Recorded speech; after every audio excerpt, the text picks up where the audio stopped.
서부 전선 이상 없다. 에리히 마리아 레마르크 지음. 이 고전은 레마르크가 1차 세계대전에서 겪었던 체험을 바탕으로 쓴 작품입니다. 1929년에 발표된 작품이며 1929년은 히틀러가 독일의 총리가 되기 4년 전, 그리고 제2차 세계대전이 발발하기 10년 전이었습니다. 전쟁터에서 공포와 불안을 사실적으로 묘사한 서부 전선 이상 없다는 레마르크를 세계적인 작가로 만들어 주었습니다. 레마르크는 사범학교에 다니고 있던 18세 때 징집되어 제1차 세계대전에 참전하게 됩니다. 전쟁터에서 부상을 입고 야전병원으로 후송되는데 레마르크가 전투를 치르던 곳이 바로 서부전선이었습니다. 레마르크가 다시 회복 후 보병연대로 배치된 지 일주일 만에 2차 대전은 끝이 났다고 합니다. 레마르크가 작품에 대해서 이야기한 내용을 잠시 들어보겠습니다. 이 책은 하소연도 아니며 또 고백할 의도로 쓰는 것도 아니다. 서로 폭탄은 피했다 하더라도 전쟁으로 인해 파괴된 어느 시대를 보고하고자 하는 시도에 지나지 않을 것이다. 레마르크가 그랬듯 소설 속 주인공 파울 보이머는 독일군입니다. 언제나 정의롭고 착한 군인들, 미군 혹은 연합군이 아닙니다. 돌이켜보면 냉전시대 교육과 매체는 오해를 심어주기에 충분했습니다. 전쟁이란 양쪽 모두가 같은 공포와 고통을 느낄 것이 당연한 일인데도 말입니다. 영국군 병사가 모두 천칠이 아니듯이 독일군 병사 모두가 히틀러는 아닙니다. 미군과 연합군에 맞서 싸우는 독일군은 사탄처럼 적그리스도로 그려지기도 합니다. 당시에는 독일 또한 미국이나 연합군처럼 그리스도교를 믿는 사람이 가장 많은 나라였습니다. 심지어 개신교를 창시한 마틴 루터도 독일 사람 아니겠습니까? 계속 파울 보이머의 이야기를 들어보겠습니다. 우리들은 전쟁터에 나온 이후 옛 생활과 완전히 격리됐다. 일부러 격리하려던 것은 아니었다. 몇 번이나 옛 일을 회상하려고 애쓰고 또 그에 대한 설명을 얻으려고 했으나 잘 되지 않았다. 모든 것이 명료하지 않았다. 알고 있는 것은 우리가 우울한 수단에 의해 황량한 인간이 되어버렸다는 사실뿐이었다. 우리는 그런 것에 대해 더 이상 비관하지 않게 되었다. 전쟁은 사람을 우울한 수단에 의해 황량한 인간으로 변질시킵니다. 물론 그 책임은 우리 인간에게 있습니다. 이 같은 아브라함의 자손 유대인과 팔레스타인 역시 황량한 인간이 되어가고 있을 뿐입니다. 파울 보이머의 이야기는 이어집니다.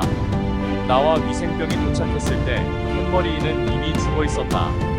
두 눈이 절반쯤 열려 있었다. 그의 눈동자는 모서리 진 낡은 단추처럼 노란 빛이었다. 위생병이 내 옆구리를 찔렀다.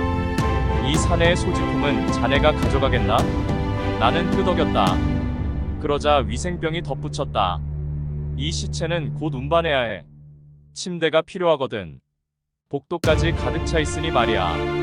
전쟁이 인간에게 미치는 건 결국 죽음뿐입니다. 정신 나간 지도자 하나 때문에 수많은 청년들이 안타깝게 죽음을 맞이했습니다. 우리 또한 예외일 수는 없습니다. 서부 전선에 있는 파울의 이야기를 계속해서 들어보겠습니다. 알베르트는 이렇게 말했다. 우리들은 전쟁 때문에 뭘 하려고 해도 할 수 없게 됐어. 사실이었다. 우리는 이제 청년이 아니고 세계를 석권하려는 뜻도 사라졌다. 세계로부터 자기 자신으로부터 도피하려 하고 있었다. 우리는 18이고 세계와 생활을 사랑하기 시작하는 때였다. 생활은 지금부터인데 이제 그것들을 향해 총을 쏘지 않으면 안 되었다. 첫 발은 우리들의 심장에 맞았다. 일, 노력, 진보 같은 것으로부터 완전히 차단되었다. 이미 그런 것은 믿고 있지 않았다. 단 한 가지 믿는 것은 오직 전쟁뿐이었다. 네, 전쟁은 모든 것을 송두리째 바꾸어 놓습니다. 지도자들이나 정치인들은 간혹 그런 사실을 망각합니다. 어린아이들처럼 생각 없이 말을 하고 행동합니다. 러시아, 우크라이나, 이스라엘, 하마스 간의 전쟁이 바로 어린아이들의 불장난과 같습니다. 전방은 세장과도 같았다. 우리는 그 속에서 신경을 날카롭게 하는 일을 기다리고 있지 않으면 안 되었다. 날아가는 포탄의 굽은 선이 교차되는 지점 아래에 있으면서 아무도 모르는 어떤 일에 대한 긴장 속에 지내고 있었다. 우리들의 머리 위에 떠 있는 건 우연일 뿐이었다. 탄환이 날아오면 몸을 움츠리는 것이 전부였다. 탄환이 어디에 맞을지 확실히 알 수 없으며 또 안다고 해도 어떻게 할 수 없었다. 모든 일을 우연이라고 생각하면 아무래도 상관없었다. 두세 달 전 나는 참호에서 카드놀이를 하고 있었다. 조금 뒤에 자리에서 일어나 다른 엄폐호에 있는 사람을 만나러 갔다가 돌아와 보니 그 자리에 있던 사람들이 흔적도 없이 사라지고 없었다. 커다란 것이 명중에 깨끗하게 분쇄되었던 것이다. 나는 좀 전에 엄폐호로 되돌아갔다. 그래도 늦지 않아 한 사람은 화낼 수 있었다. 그는 내가 없는 사이 포탄에 튄 흙에 파묻혀 있었던 것이다. 총알에 맞는 일이 우연이라면 내가 살아난 것도 우연이다. 포탄으로 파괴할 수 없는 엄폐호 속에 있어도 부서질 수 있고 아무것도 없는 전쟁터에서 10시간 동안 맹렬한 화력 세례를 받아도 부상 하나 입지 않을 수 있는 것이다. 군인의 생명을 구해주는 것은 온갖 우연들 뿐이다. 그래서 군인이라면 누구나 우연을 믿고 의지했다. 전쟁터에서 살고 죽는 것은 운에 달려있는 듯합니다. 계속 파울의 이야기를 들어보겠습니다. 또 한 번 우리들의 중대 번호를 부르는 소리가 들렸다. 언제까지나 듣고 싶은 소리였다.